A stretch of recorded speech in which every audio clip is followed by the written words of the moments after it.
C'est une maladie qui survient durant la grossesse et qui est là à cause du placenta et qui va se manifester chez la patiente par une hypertension artérielle, souvent supérieure à 14/9 et des protéines dans les urines.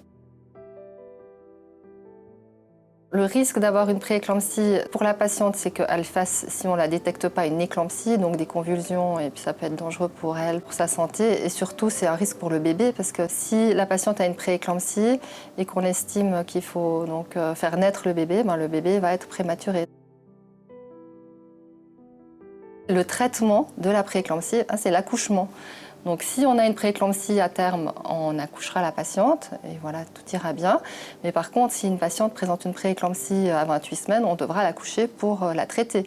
Et donc là, le problème, ça sera la prématurité. Grâce au dépistage de la prééclampsie, on peut dépister les patientes qui ont un risque d'avoir une prééclampsie très précoce. C'est sur le même modèle qu'on fait le dépistage de la trisomie 21, mais on va introduire d'autres paramètres. Et si le risque de prééclampsie est à plus de 1/100, on va prescrire directement le jour de l'échographie à l'aspirine à la patiente, parce que plus on commence tôt, mieux c'est. Et par contre, on va rassurer, la majorité des patientes seront rassurées avec un risque faible de prééclampsie. Le gynécologue va prescrire la PLGF, va demander en urgence, comme ça quand la patiente vient, on aura le résultat de ses marqueurs.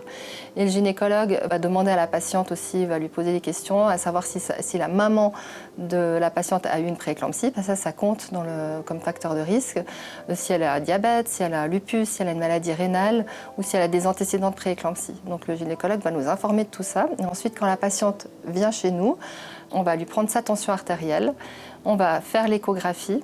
On va mesurer les Doppler utérins, mesurer la longueur du fœtus et ensuite, avec notre logiciel, on va pouvoir calculer le risque de prééclampsie.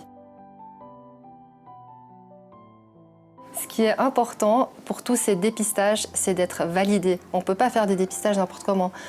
Nous, chaque année, on envoie nos photos de clarté nucale et de Doppler utérin à la Fetal Medicine Foundation à Londres, qui nous donne le droit de faire les calculs de risque. Donc on a un numéro et ils regardent aussi toute l'année comment on a travaillé, si on a fait des bonnes mesures. Et ensuite, ils nous donnent la possibilité de continuer à calculer les risques. Donc c'est important d'être certifié. Si la patiente est à haut risque de prééclampsie, alors on va suivre plus de près la croissance du bébé en collaboration avec le gynécologue.